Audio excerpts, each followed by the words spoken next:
being like the whole structure of masculine presence, how important is being able to regulate Emotion. your emotions as a man? How would you recommend to subscribers, like, how important is it? Is it like top three, top five?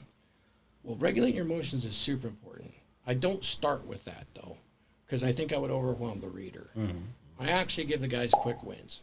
You want to have a projection. I really do lean heavily in the front to body language, voice control. I teach you guys the resonant mass technique for having a masculine voice.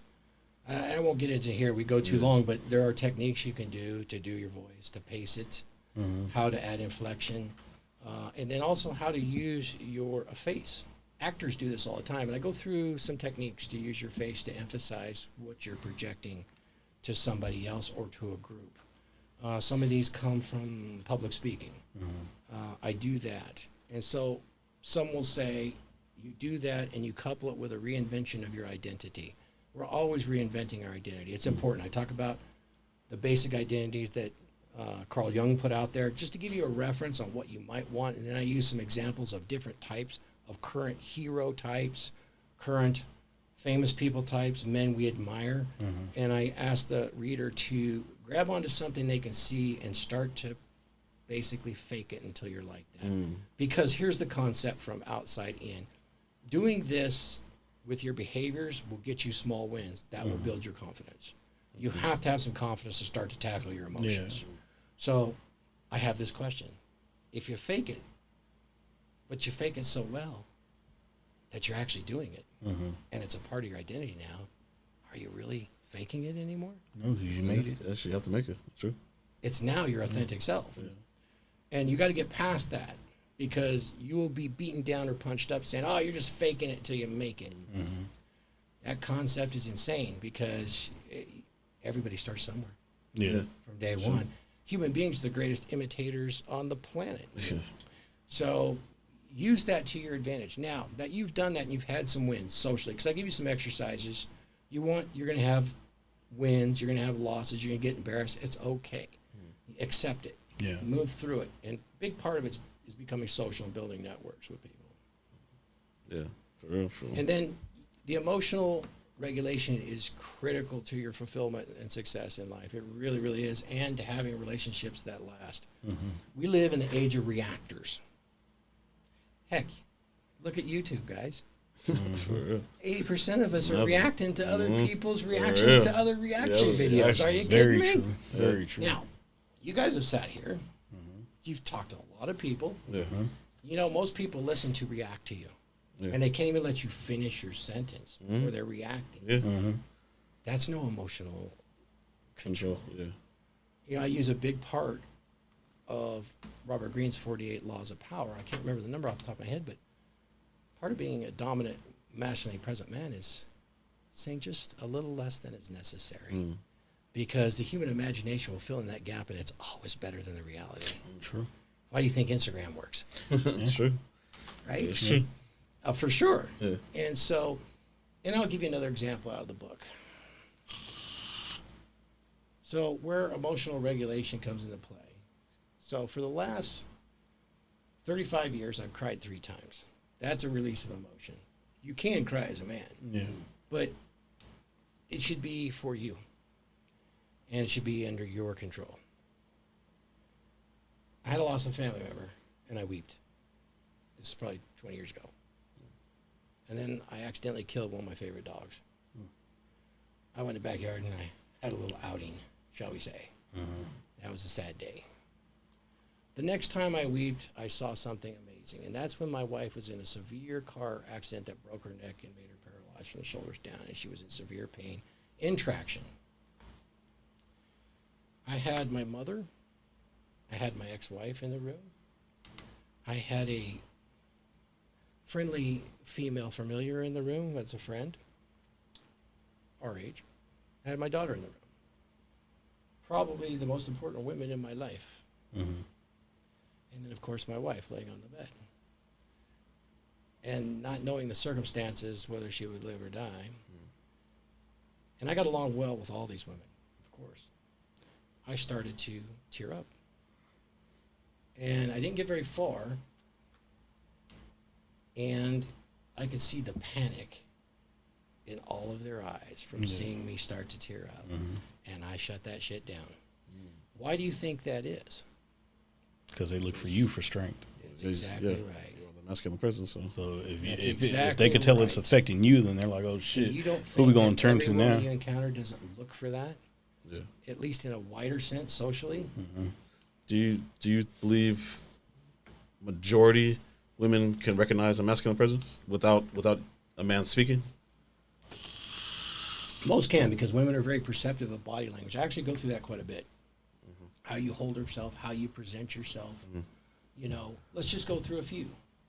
Head up, shoulders back. You know, chest out. Open, relaxed. I'm taking up space without being obvious.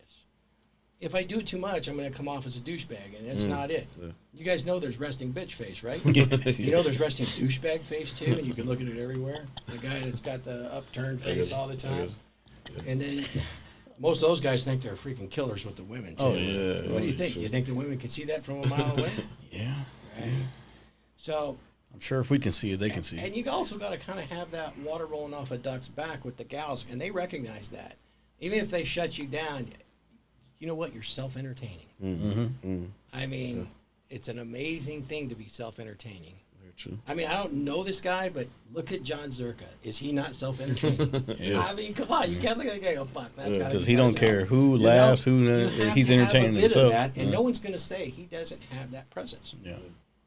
And every one of those girls notice it. You know they do, and he calls them out for it. Bravo, bravo.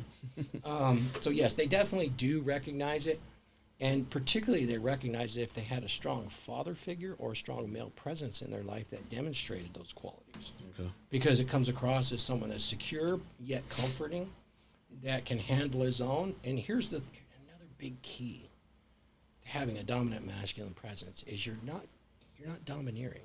If you're domineering, you're controlling, and it's not about being controlling. You're in control, but you're not controlling. You don't have to be, because you're projecting your authority as a man in the space. You don't have to say anything. You don't explicate. You demonstrate. This is hard for guys to do. You can see this all the time. As soon as a guy feels threatened, what do? Well, I've done this and I've done that, and I was a shuttle pilot, and I also drove a trash truck for 17 years, and. Yeah. That's not a dominant masculine presence. And yeah, women can see that a mile away.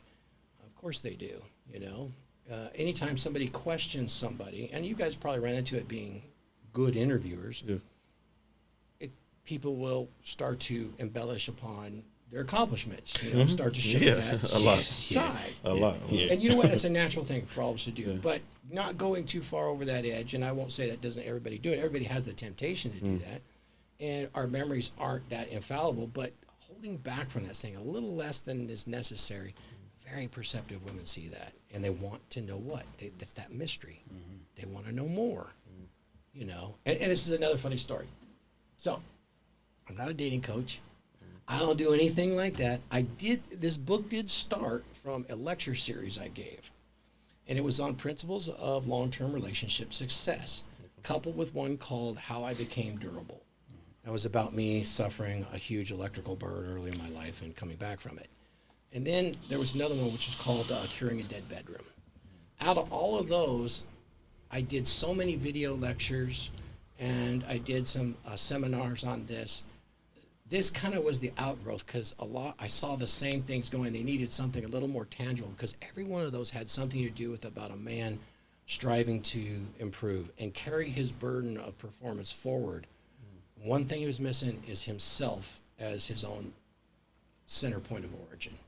He comes before everything else, not in a narcissistic way, but in a way that ensures he can perform and support those around him and lift everybody up. Heck, that is our motto on the Dragon Ship podcast. A rising tide lifts all ships. Be the rising tide. So a lot of it sounds philosophical here, but it is recognizable because you're sub-communicating this all the time. You're not folding your arms. Your hands are not in your pockets. You don't stand with your feet crossed or your palms backwards with your hands like this in the club. These are things that you learn as a strong, dominant, masculine man.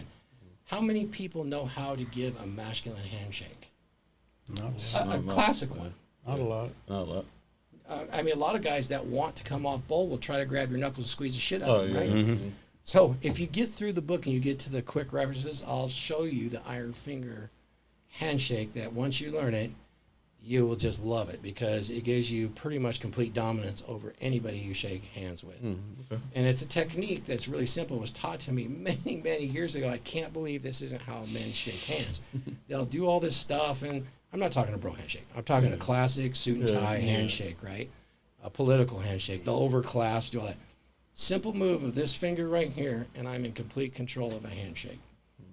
Nobody can squeeze my hand. Nobody can hyper shake it. And I actually have you off balance and in my space, and you won't know it. I'll show you afterwards. But it's another point. It's part of that body language when I work with people. And I actually ran into guys that kind of were worried about shaking hands with other guys. They didn't know how to behave. Interesting. Is it? Everybody's the same, right? And everybody's the same coming up, you know. The jocks are said to be what? They're the bad guys now. Yeah. I mean, they always kind of were bullies, but you know what? It's Kind just of now. hard. They kind of hardened a lot of us, did they not? Yeah.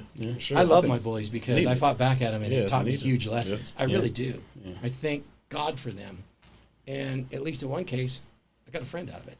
Yeah, that always works. You know, he just didn't know what he was doing, man. He's just trying to figure the pecking order out, right?